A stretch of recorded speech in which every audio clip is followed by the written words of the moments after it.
Whispers followed Josephine everywhere in Bitter Creek. Gossips called her ruined, stained by a past that respectable folks only spoke of behind closed doors.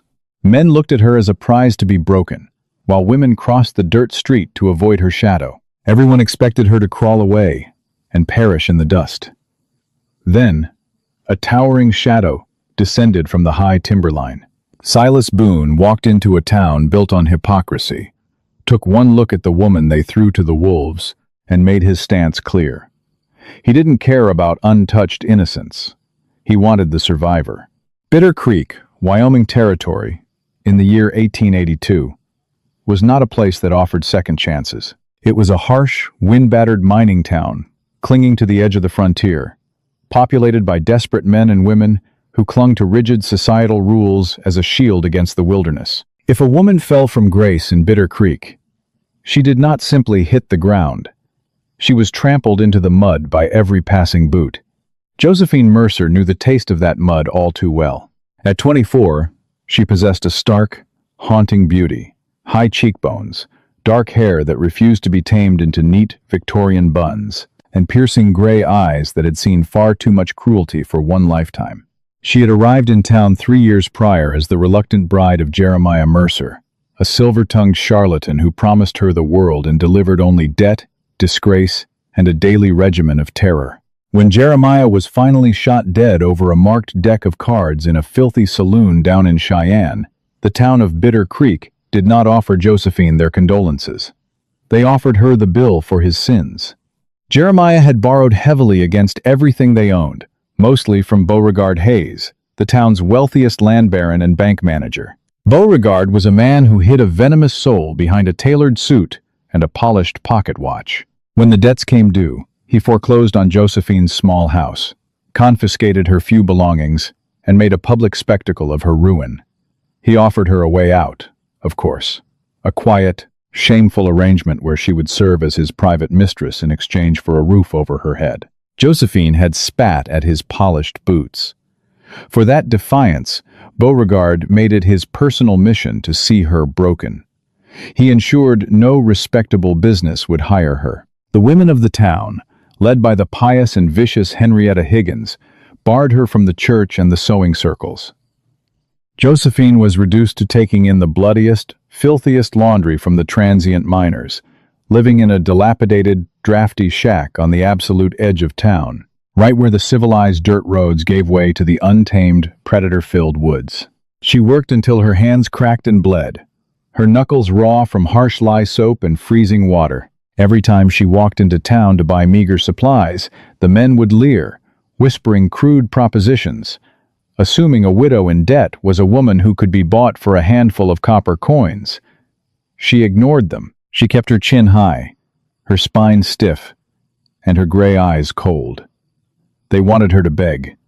They wanted her to break. She swore to the open, empty sky that she would die of starvation before she gave Beauregard Hayes the satisfaction of a tear. It was on a particularly bitter Tuesday in late October, when the sky was the color of bruised iron and a freezing rain turned the streets to a thick, sucking mire, that the mountain man came to town. His name was Silas Boone, though most folks simply referred to him as the Bear of Blackridge. He only descended from his high-altitude claim twice a year to trade pelts and gold dust for supplies. He was a terrifying figure to the civilized townsfolk, a massive wall of muscle and bone standing well over 6.5 feet tall, clad in heavy buckskin and a thick coat made of wolf fur. A jagged, faded scar cut through his thick, dark beard, running from his cheekbone down to his jawline, a brutal souvenir from a grizzly that had lost an argument with his hunting knife. Silas did not speak unless it was necessary. He carried a heavy Winchester rifle with an easy familiarity, and he moved with a silent, predatory grace that made the town's stray dogs whimper and hide under the boardwalks. On this particular day, Silas was loading 100-pound sacks of flour and salt into his sturdy pack mules outside Higgins Mercantile. The cold rain was driving down in sheets, washing the manure and dirt down the slanted street. Josephine was making her way toward the Mercantile, her threadbare shawl pulled tight around her shivering shoulders. She was carrying a heavy basket of wet, washed laundry, struggling to keep her footing in the slick, treacherous mud.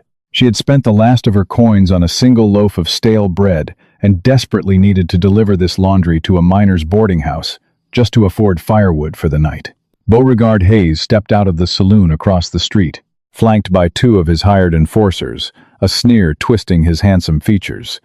He had been drinking, and the sight of Josephine struggling in the rain ignited his cruel, controlling nature. He stepped off the boardwalk, his expensive leather boots sinking into the mud, intentionally blocking her path. "Miss Mercer," Beauregard drawled loudly, ensuring the men loitering under the awnings could hear. "Looking a bit drowned today, aren't we? It breaks my heart to see a woman of your delicate constitution working like a pack mule in the muck." Josephine stopped, her arms trembling under the weight of the wet laundry. She didn't look up, focusing on his boots. "Step aside, Mr. Hayes. I have work to deliver." "Work," Beauregard chuckled, stepping closer, his whiskey-laced breath hot against the frigid air, washing the filth out of other men's drawers. What a tragic waste of a pretty face. "You know, my offer still stands, Josie. A warm bed, hot meals. All you have to do is drop this foolish pride. Everyone knows what you are. A ruined widow, a soiled dove without a roost. Stop pretending you have any honor left to protect." Josephine's head snapped up, her gray eyes blazing with a feral, cornered fury. "I would rather freeze in the dirt than share your bed, Beauregard." The bank manager's face darkened with rage. The public rejection stung his massive ego. He lunged forward and slapped the heavy basket out of her hands. The wicker hit the ground, spilling freshly washed, pristine white shirts into the thick, brown slurry of the street. Josephine let out a ragged gasp, dropping to her knees in the mud, frantically trying to salvage the garments she had spent hours scrubbing. If they were ruined, she wouldn't get paid. If she didn't get paid, she wouldn't eat. Beauregard laughed, a cruel, sharp sound. He placed the heel of his boot squarely onto one of the white shirts, grinding it into the mud. "Look at you," he sneered, "crawling in the dirt where you belong. You're nothing, Josie. You're damaged goods. No decent man in this territory will ever touch you, and no respectable woman will ever look at you. You belong to the mud, or you belong to me." The men on the boardwalk snickered. Henrietta Higgins watched from the window of the Mercantile, a self-righteous smirk on her face. Josephine's hands shook as she clutched the ruined fabric. The cold was seeping into her bones, but the humiliation burned like a brand against her skin. She closed her eyes, willing herself not to cry, refusing to give them the victory. Then, the heavy thud of massive boots echoed through the driving rain. The snickering abruptly stopped. The street fell dead silent, save for the patter of the icy downpour. Silas Boone walked slowly into the center of the muddy street. The rain hissed against his heavy fur coat. He stopped just a few feet away from Beauregard, towering over the wealthy bank manager like an ancient redwood over a weed. His dark eyes, hard as obsidian, shifted from Beauregard to Josephine, who was still kneeling in the mud, and back to Beauregard. "Move your foot," Silas rumbled. His voice was incredibly deep, a low, gravelly vibration that seemed to emanate from the earth itself. Beauregard blinked, taking a sudden, involuntary half-step backward before his pride rooted him in place. His two enforcers tensed, their hands hovering near their holstered revolvers, but neither made a move to draw. They weren't suicidal. "This is none of your concern, Mountain Man," Beauregard said, trying to maintain his authoritative tone, though his voice wavered slightly. "This woman owes me a substantial debt. She is a woman of ill repute, paying the price for her stubbornness." "I said," Silas repeated, the timbre of his voice dropping even lower, carrying a lethal promise. "Move your foot." Beauregard swallowed hard. He looked at Silas's massive hands, at the wicked hunting knife strapped to his thigh, and at the cold, dead certainty in his eyes. Slowly, Beauregard lifted his boot off the ruined shirt and took a step back. Silas didn't look at the banker again. He crouched down, his massive frame descending gracefully despite his size. He ignored the mud, soaking into his buckskins. He reached out with a hand the size of a dinner plate, his thick fingers surprisingly gentle as they grasped Josephine's freezing, raw hands. "Leave the laundry," Silas said quietly, his eyes locking onto hers. Josephine stared up at him, her breath hitching. Up close, the scars on his face were even more pronounced, his features rough-hewn and weathered by extreme elements. Yet, in his dark eyes, she saw absolutely no pity. She saw no lust, no mockery, and no judgment. She saw a raw, piercing recognition. "I can't," she whispered, her teeth chattering. "I need the money to pay him. To live." Silas stood up, pulling her to her feet with effortless strength. He kept one hand firmly wrapped around her upper arm, steadying her as she swayed in the freezing rain. He reached into a heavy leather pouch on his belt and pulled out a solid nugget of unrefined gold, roughly the size of a walnut. He tossed it carelessly into the mud at Beauregard's feet. It hit the slush with a heavy thwack. "That covers her debt," Silas announced to the silent watching street. "And it buys her peace from your pathetic little town." Beauregard stared at the gold, his greed warring with his wounded pride. "You're a fool, Boone," he spat, though he quickly stooped to snatch the gold from the mud. "You're throwing a fortune away on a ruined woman. She's not pure. She's damaged goods. She ain't a virgin, and she ain't a lady." Silas turned his head slowly. The look he gave Beauregard made the banker flinch.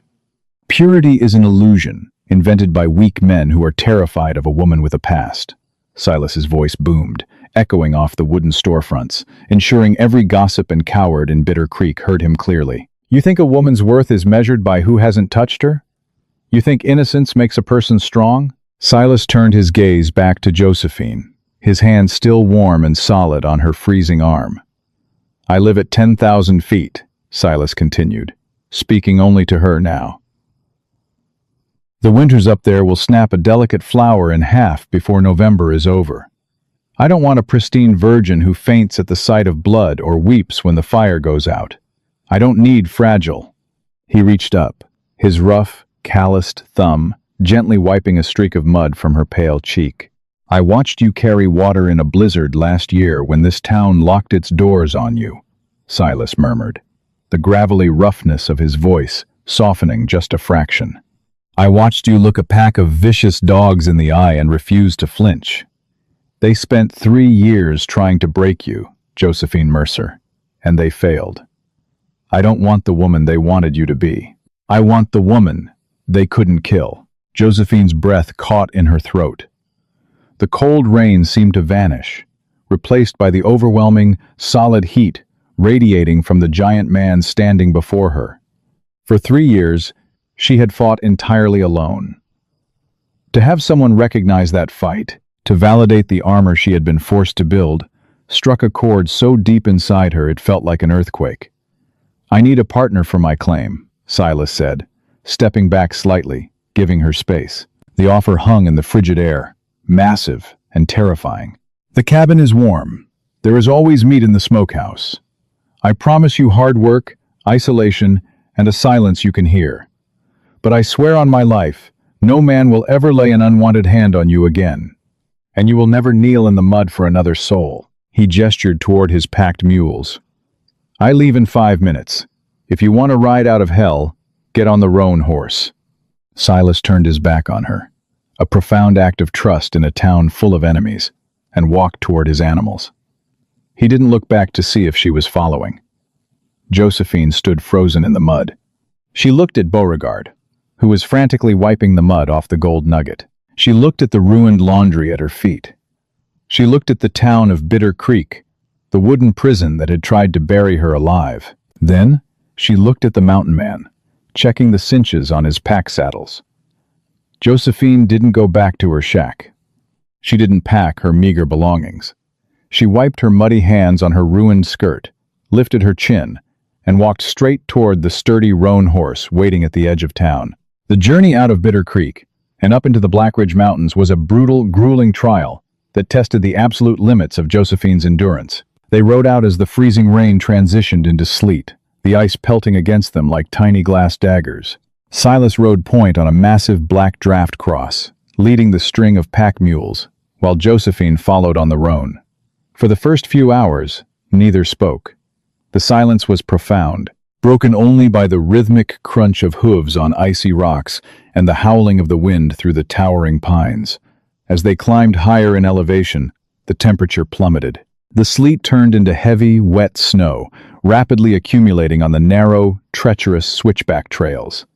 Josephine was violently shivering. Her thin, threadbare shawl and soaked dress offered zero protection against the high-altitude freeze. Her fingers were numb, barely able to hold the reins, and her lips had turned a terrifying shade of blue. Silas stopped the train on a narrow ledge, overlooking a dizzying drop-off. He dismounted in one fluid motion and walked back to her horse. Without a word, he reached up and unbuckled the heavy, thick wolf fur coat he was wearing. I can't take your coat," Josephine chattered violently, her teeth clicking together so hard her jaw ached. "You'll freeze." "I'm used to the cold." "You are wearing a rag," Silas replied flatly. He didn't ask for permission. He reached up, pulled her off the saddle, and wrapped the enormous, heavy fur around her trembling shoulders. The coat smelled of wood smoke, pine needles, and the wild, masculine scent of the man himself. It was incredibly heavy, but the trapped heat radiating from the fur was immediate and intoxicating.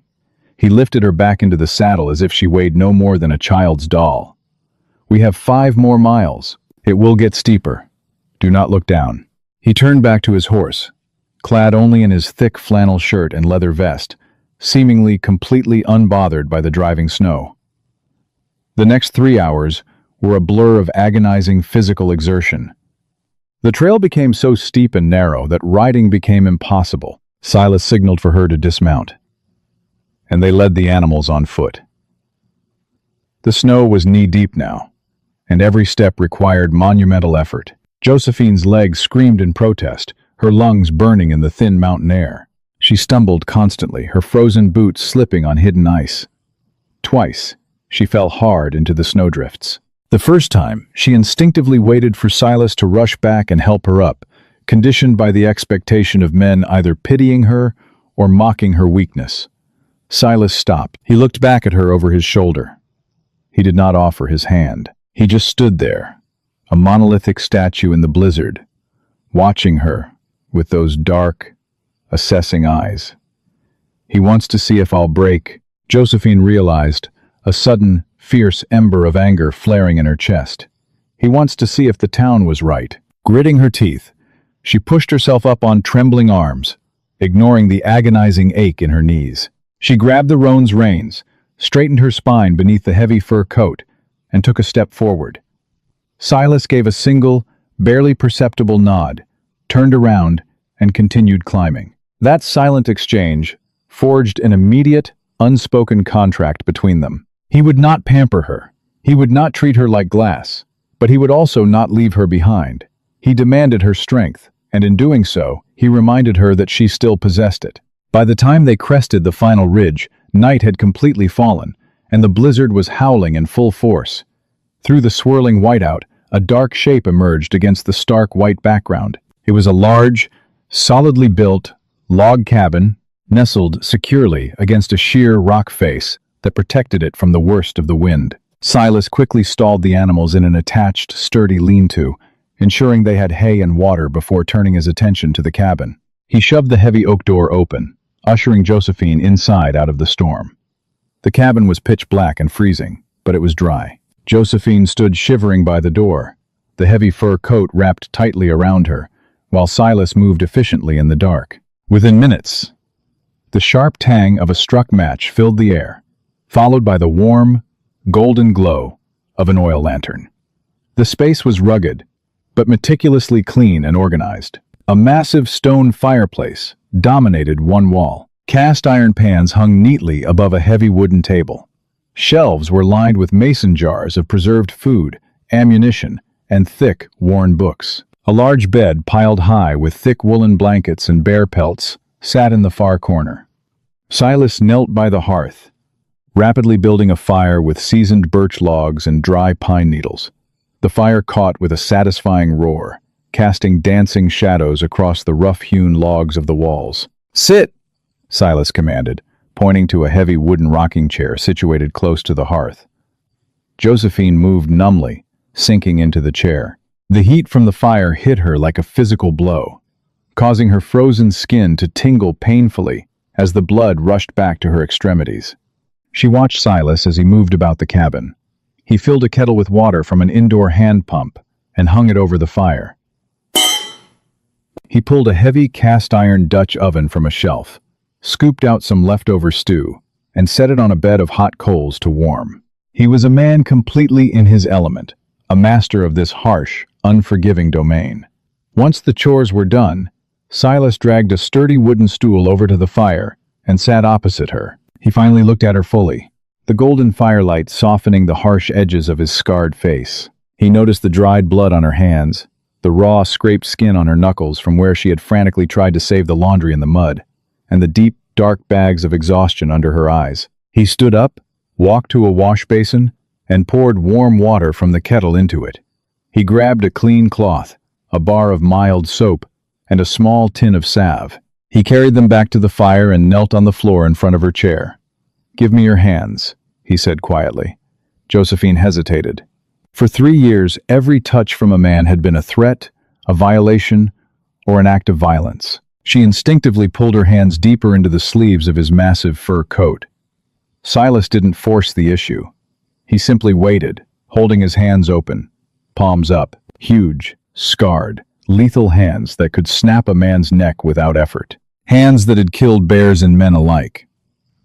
"I am not Beauregard Hayes," Silas said, his voice dropping to that low, earth-shaking rumble.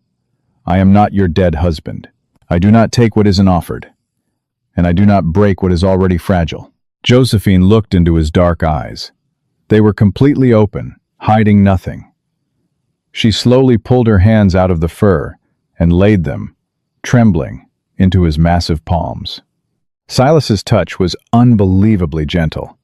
He used the warm, soapy cloth to carefully clean the dried mud and blood from her raw knuckles.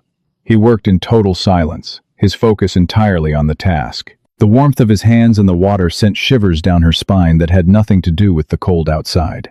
After he dried her hands, he opened the small tin. The sharp scent of camphor and pine sap filled the air. He rubbed a generous amount of the thick salve into the cracks and cuts on her skin. "Why did you do it?" Josephine finally whispered, the silence of the cabin making her voice sound loud and fragile. "Why spend a fortune on a ruined woman you don't even know?" Silas finished bandaging a particularly bad scrape on her wrist before looking up. He didn't let go of her hands. "I told the town why," Silas answered plainly. "They think you're ruined because you survived a bad hand dealt to you by a worthless man. Up here, survival isn't a sin. It's the only requirement." He gently laid her hands back in her lap and stood up, towering over her. "You are safe here, Josephine. You sleep in the bed tonight. I will take the floor." "Silas," she said, saying his name aloud for the first time. It felt heavy and solid on her tongue. "I don't expect charity. I will work for my keep, but I won't. I am not your wife. I won't pretend to be." Silas walked over to the fire, using an iron poker to adjust the burning logs. The sparks flew up the chimney in a bright, swirling dance. "I didn't bring you up here to be a maid, and I didn't buy you to be a whore," Silas said, looking at the flames. "I told you I needed a partner. A mountain can drive a man insane if he listens to his own echo for too long. I needed someone who knows how to fight in the dark." He turned his head to look at her, the jagged scar on his face illuminated by the firelight. "We are both scarred, Josie. We just got them in different ways. Eat your stew. Rest. Tomorrow, we start building." Winter on Black Ridge Mountain did not merely arrive. It descended like a heavy iron cage, locking the world away beneath 8 feet of snow and ice. For the first month, Josephine braced herself for the inevitable moment when the isolation would drive Silas Boone to the cruelty she had come to expect from men. She waited for the demands, the raised voice, or the heavy hand when cabin fever set in. It never came. Instead, a strange, profound peace settled over the log cabin. Silas was a man of rigorous, unbroken routine. He chopped wood, checked his trap lines in the blinding whiteouts, and spent his evenings meticulously cleaning his rifles or working heavy leather into harnesses. He never once breached the invisible boundary he had drawn that first night. Josephine slept in the large, warm bed. Silas took the heavy pallet by the hearth. As the weeks bled into January of 1883, the bitter cold of the Wyoming Territory forced them into a silent, synchronized dance of survival. Josephine refused to be a burden. She took over the processing of the meat Silas brought home, learning to salt-cure venison and render bear fat. She mended his heavy buckskins, her fingers growing strong and calloused, no longer the raw, bleeding appendages of a town outcast. One frigid afternoon, while the wind screamed around the eaves of the cabin, Silas placed his heavy Winchester 1873 rifle on the rough-hewn table. He slid a box of brass cartridges next to it. "The mountain does not care if you are a man or a woman," Silas rumbled, pulling up a stool. "It only cares if you are prepared. If I break my leg in a deadfall miles from here, or if a hungry cougar comes through that window, crying won't save you. You need to know how to kill." Josephine stared at the blued steel of the weapon. Jeremiah, her late husband, had explicitly forbidden her from touching firearms, claiming they were unladylike and dangerous in a woman's hands. Beauregard Hayes had relied on her being unarmed to terrorize her. Slowly, she reached out and wrapped her hands around the cold, heavy stock. Silas spent the next 3 weeks teaching her. He showed her how to break the weapon down, how to oil the firing pin, and how to pack her own powder. When the blizzards finally broke, leaving a blindingly bright, cloudless sky over the snow-choked valley, he took her out to the tree line. "Breathe out," Silas instructed, his massive presence standing just behind her shoulder, close enough to provide warmth but not touching her. "Don't yank the trigger. Squeeze it like you're holding a fragile bird. Let the shot surprise you." Josephine sighted down the barrel at a tin coffee pot hanging from a dead pine branch 50 yards away. She remembered the smirks of the men in Bitter Creek. She remembered Henrietta Higgins spitting at her feet. She exhaled, letting the icy air leave her lungs, and squeezed the trigger. The rifle roared, kicking hard against her shoulder. 50 yards away, the tin pot spun violently off the branch. A clean hole punched dead center. Silas did not smile, but his dark eyes gleamed with a deep, quiet pride. "Good. Now reload. Faster this time." By late February, they were no longer strangers sharing a roof. They were partners. The silences between them were no longer filled with tension, but with a comfortable, unspoken understanding. Silas began to talk, his voice a low, gravelly hum in the quiet evenings. He told her about his past before the mountain, how he had scouted for General Crook out of Fort Fetterman during the harsh campaigns, and how the endless, senseless slaughter of the plains had driven him to seek a place where the only blood spilled was for survival, not politics. He told her about the grizzly bear that gave him his scar, a terrifying encounter near the Yellowstone Basin that cost him his left eye's peripheral vision and nearly his life. In turn, Josephine spoke of the suffocating, gilded cage of her youth back east, and the manipulative charm of Jeremiah Mercer that had lured her into hell. Silas listened without interruption, without offering empty platitudes. He simply sharpened his hunting knife, validating her pain by treating it as a battle scar rather than a mark of shame. But 50 miles below them, the civilized world was refusing to let them go. In the smoky, opulent back room of the Bitter Creek Saloon, Beauregard Hayes was nursing a bruised ego that had festered into an obsession. The town gossips had not stopped whispering about how the massive mountain man had publicly humiliated him, buying the ruined widow right out from under his polished boots. Hayes was losing face, and in a frontier town, losing face meant losing power. He poured a glass of expensive Kentucky bourbon and pushed it across the felt-lined poker table to a man whose very presence made the air in the room feel foul. Gideon Galt was a discharged tracker from the 9th Cavalry at Fort D. A. Russell, a man who had been court-martialed for excessive cruelty. He was lean, wiry, and completely devoid of a moral compass, sporting a silver front tooth and a pair of customized Colt revolvers tied low on his thighs. He made his living hunting down bounties and doing the dark, bloody work that wealthy men like Hayes preferred to keep off their ledgers. "I don't care about the mountain man," Hayes said, his voice slick with venom. "Kill him. Leave him for the wolves. But the woman comes back alive. I want her dragged through the main street of Bitter Creek, tied to the back of a horse. I want every soul in this territory to see what happens when you spit in my face." Galt tipped the bourbon back, his dark eyes glittering with malicious amusement. "Boone's a hard man to kill, Hayes. He knows that high country better than the native tribes do. It'll cost you double. $500. Gold. Not your worthless bank paper." "Done," Hayes snapped, tossing a heavy leather pouch onto the table. "Just bring her to me. Break her if you have to, but bring her back." The first sign of trouble came on a deceptively calm morning in early March. The brutal freeze had begun to break, the snowpack turning slick and treacherous under the warming afternoon sun. Josephine was outside, kneeling by a frozen stream 100 yards from the cabin, using an iron pick to break the ice to haul water. The air was crisp and still, the only sound the rhythmic thwack of iron against ice.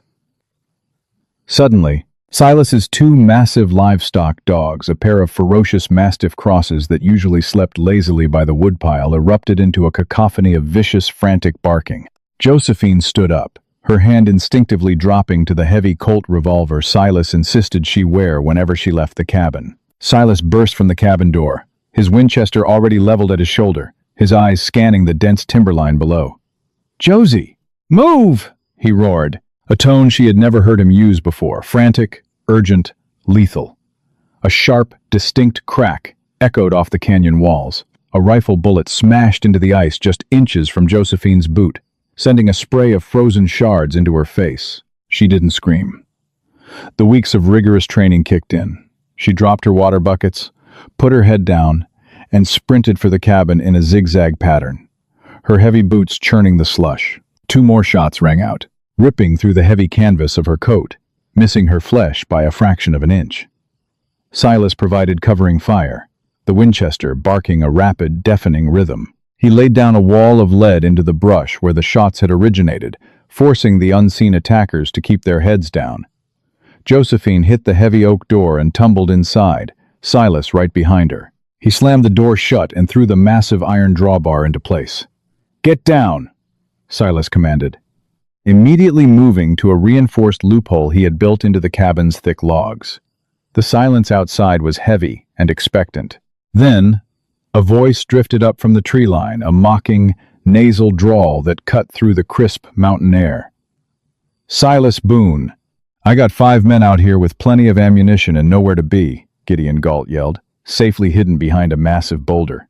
"Hayes wants the girl. Send the soiled dove out, and we'll leave you to your furs. Fight us, and we burn this log box to the ground with both of you in it." Josephine knelt behind the heavy oak table, her heart hammering against her ribs like a trapped bird. She looked at Silas. The mountain man's face was an emotionless mask of stone. "They won't leave you alive, regardless of what they say," Silas stated plainly, smoothly reloading his rifle.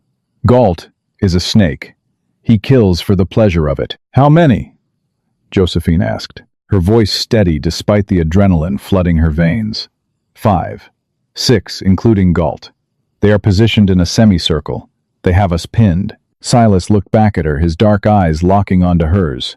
"Are you afraid, Josephine?" "Yes," she answered honestly. She checked the cylinder of her Colt, ensuring all 6 chambers were loaded. "But I am not going back to Bitter Creek." A sudden barrage of gunfire erupted from the trees. Bullets chewed into the thick logs of the cabin, sending splinters flying through the dim interior. A heavy slug shattered one of the small, thick glass windows, raining glass across the floor. Silas returned fire with deadly precision. He didn't waste lead. Every time a tracker broke cover to reposition, Silas fired once. A scream of agony echoed from the brush as one of Galt's men took a Winchester round through the thigh. But there were too many of them. The trackers laid down a suppressive barrage, keeping Silas pinned away from the loophole. "They're moving up the left flank," Silas shouted over the deafening roar of gunfire. "They're trying to reach the blind spot by the chimney." Before Silas could shift his position, a deafening explosion shattered the wooden door of the cabin. Galt's men had managed to throw a stick of dynamite at the porch. The door held, but the concussion was massive. The shock wave threw Silas backward, slamming his head brutally against the stone hearth. He crumpled to the floor, stunned and bleeding profusely from a gash on his forehead. The gunfire outside paused. They knew the dynamite had done damage. "Boone's down!" a voice yelled from just outside the shattered window. Heavy boots crunched on the snow on the porch. Josephine didn't think. The paralyzing terror that had defined her life in Bitter Creek was gone, burned away by the raw, unyielding fire of the mountain. She grabbed Silas's dropped Winchester from the floor. A tracker kicked the damaged oak door, trying to force it off its broken hinges. The heavy iron drawbar groaned but held. A face appeared in the shattered window, a grinning, filthy man raising a shotgun. Josephine stepped into the light. She didn't flinch. She raised the heavy rifle, exhaled exactly as Silas had taught her, and pulled the trigger. The rifle roared. The man in the window vanished, thrown backward off the porch into the snow by the impact of the heavy 44-40 caliber bullet. "One down!" Josephine screamed, her voice cracking with a fierce, feral rage. She racked the lever of the Winchester, ejecting the smoking brass casing, and aimed the weapon directly at the heavy wooden door. "Come on, you cowards," she roared over the whistling wind. "You want me? Come and get me!" Outside, Gideon Galt hesitated. The reports from town had painted Josephine Mercer as a broken, weeping widow. The woman currently raining hellfire from the cabin sounded like a cornered wolverine. On the floor, Silas groaned, his vision blurring as he tried to push himself up. He looked through the smoke and dust filling the cabin and saw Josephine standing tall amidst the ruin, the rifle firmly at her shoulder, her gray eyes blazing with absolute, undeniable fury. She wasn't the fragile woman he had pulled from the mud. She was the storm itself. And God help any man foolish enough to stand in her way. The heavy 44-40 caliber rifle bucked against Josephine's shoulder again, spitting fire and smoke into the freezing mountain air. The remaining 4 men outside scrambled for the safety of the tree line, their previous bravado entirely shattered. They had come expecting to slaughter a sleeping mountain man and drag a weeping, broken woman back to town. Instead, they had walked into a fortress defended by a woman who shot with the cold, mechanical precision of an executioner. Behind her, Silas pulled himself up, using the edge of the heavy oak table. Blood poured from the deep laceration above his eye, matting into his thick beard. But the concussion had not robbed him of his lethal instincts. He watched Josephine smoothly lever another round into the chamber, her jaw set, her gray eyes devoid of panic. He didn't take the rifle from her. He drew his heavy Colt single-action revolver and moved to the shattered window to cover her blind spot. "They're flanking right. Toward the lean-to!" Josephine shouted over her shoulder, recognizing the shifting shadows against the snow glare. "They're going to try and burn out the horses." "Not today," Silas rumbled. He kicked the shattered remnants of the front window frame out of the way, leaned his massive upper body into the biting wind, and fanned the hammer of his Colt. 3 rapid, deafening shots tore through the heavy brush. A man shrieked, dropping a kerosene lantern that instantly ignited the snowbank into a blazing, hissing wall of orange flame. Suddenly, a heavy thud echoed from the rear of the cabin. Gideon Galt had abandoned his men at the front. The disgraced tracker, a man who famously bragged he had outrun the legendary real-life Pinkerton detective Charlie Siringo across 3 territories, knew a losing battle when he saw one, but he also knew Beauregard Hayes would kill him if he returned empty-handed.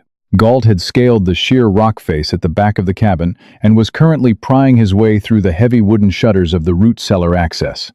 "Back wall," Silas roared, spinning around. But his boots slipped on the blood pooling on the floorboards from his head wound. He went down hard on one knee. The cellar door splintered inward with a violent crash.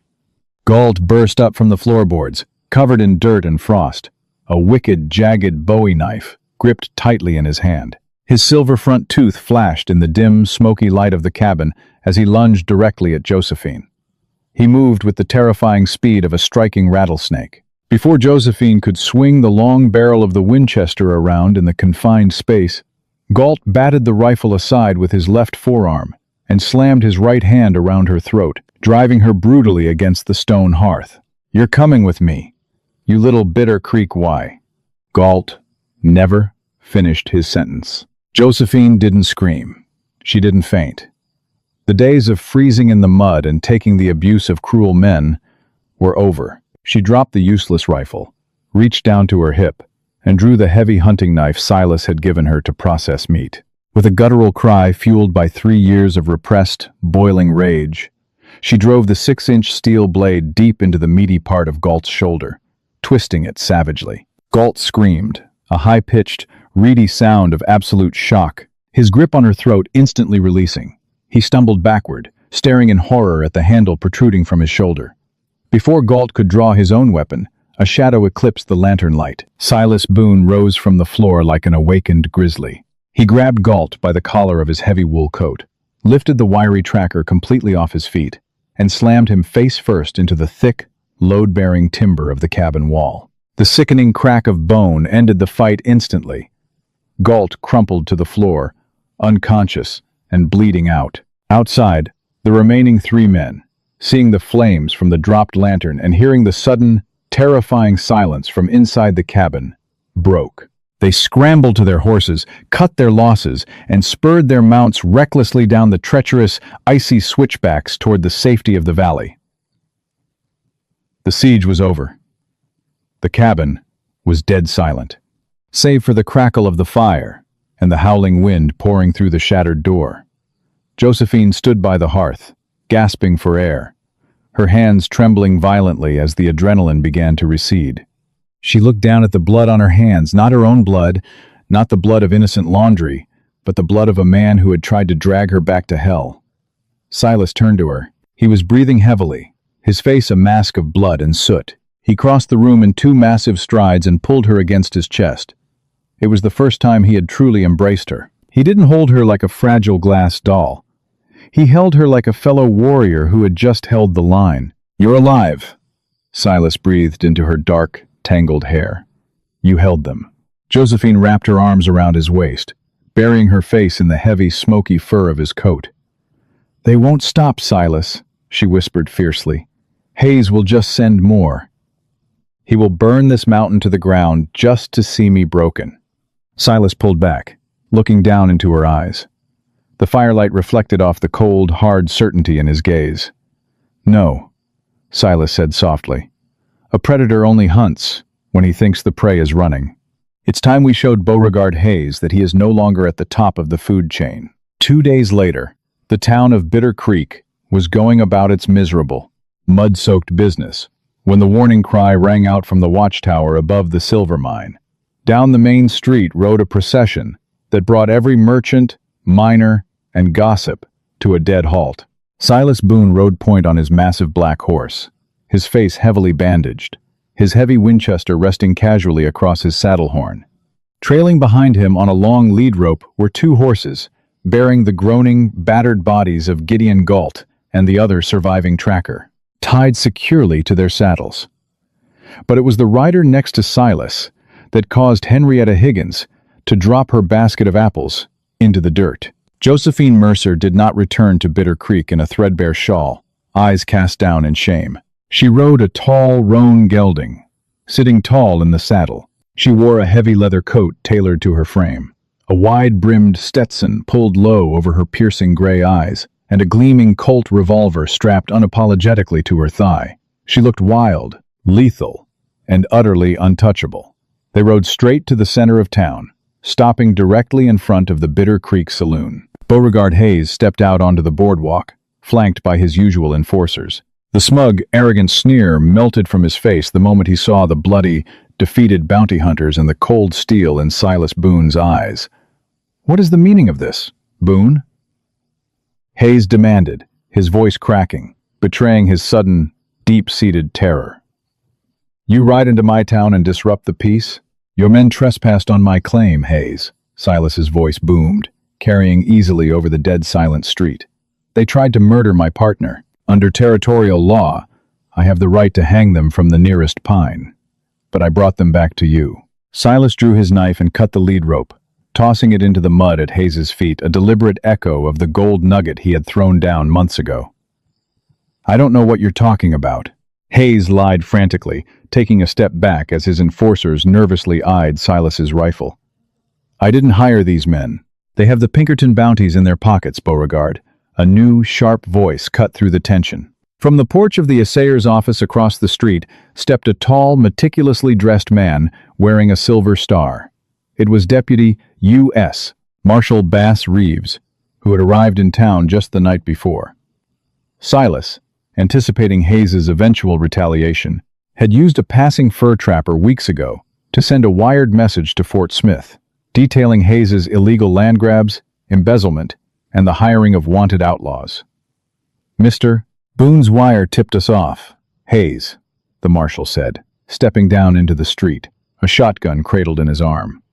We've been auditing your bank's ledgers since dawn. You've been stealing from the territorial government, foreclosing on widows illegally, and harboring known fugitives like Gideon Galt here. Hayes turned pale, looking wildly around for an escape route. But the townspeople who had feared him for years were suddenly blocking the alleys, their faces hard. They respected power, and the power in Bitter Creek had just violently shifted hands. Josie, Hayes pleaded, turning a pathetic, desperate gaze toward the woman he had tried to destroy. Tell them I was just trying to help you. Josephine walked her horse forward, closing the distance until she was looking down at the man who had made her life a living hell. She didn't draw her gun. She didn't need to. The absolute contempt in her eyes was a far more devastating weapon. My name is Josephine Boone, she said, her voice ringing clear and steady as a church bell, sealing her partnership and her future. And you are nothing but dirt on my boots. She turned her horse seamlessly, leaving Hayes to the marshal's irons, and rode back to Silas's side. They didn't linger.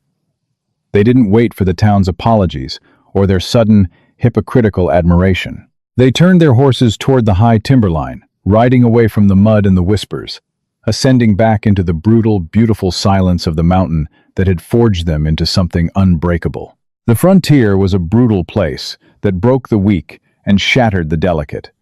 But as Josephine and Silas proved, sometimes the deepest love isn't found in a pristine parlor. It's forged in the absolute fires of survival. He didn't want an untouched, fragile flower. He wanted the woman who could stare down the darkest wolves and refuse to flinch. Their story is a powerful reminder that our scars don't make us ruined. They make us dangerously unbreakable.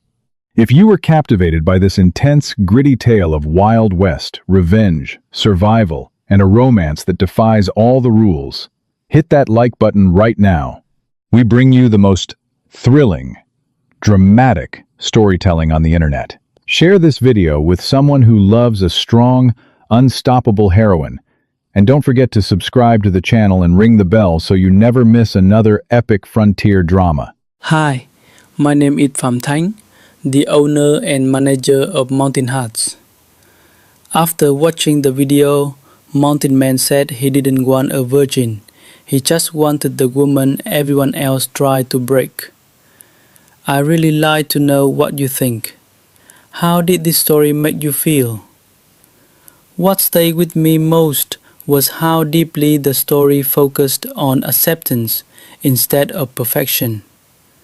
The mountain man didn't care about appearances or someone's past. He cared about the strength it took to survive. That made the connection between them feel honest and grounded in something real. I think the story quietly reminds us how powerful it can be when someone sees value in us after the world has tried to tear us down. Have you ever had someone believe in you when you struggle to believe in yourself? And which moment made you feel their relationship truly changed? If this story meant something to you, feel free to share your thoughts in the comments. And if you enjoy emotional mountain stories about healing, loyalty, and unexpected love, you can like or subscribe to support the channel. Hi, my name is Robert Bowen, the owner and manager of Rugged Heart Man. After watching the video, Mountain Man said he didn't want a virgin, he just wanted the woman everyone else tried to break. I'd really like to know what you think. How did this story make you feel? What stood out to me most was the sense of acceptance running through the story. Instead of focusing on appearances or expectations, it highlighted the value of seeing a person for who they truly are. There was something touching about watching a connection grow from understanding rather than judgment. One gentle reminder from this story is that everyone carries experiences others may never fully understand. Sometimes the people who have been through the hardest seasons are also the ones with the most strength and heart. Do you think the mountain man saw her differently than everyone else did? Was there a moment in the story that stayed with you after it ended? In our own lives, we can try to look beyond first impressions and offer a little more grace to the people around us. If this story meant something to you, I'd love to hear your thoughts in the comments. And if you enjoy stories like this, feel free to like and subscribe for more from Rugged Heart Man.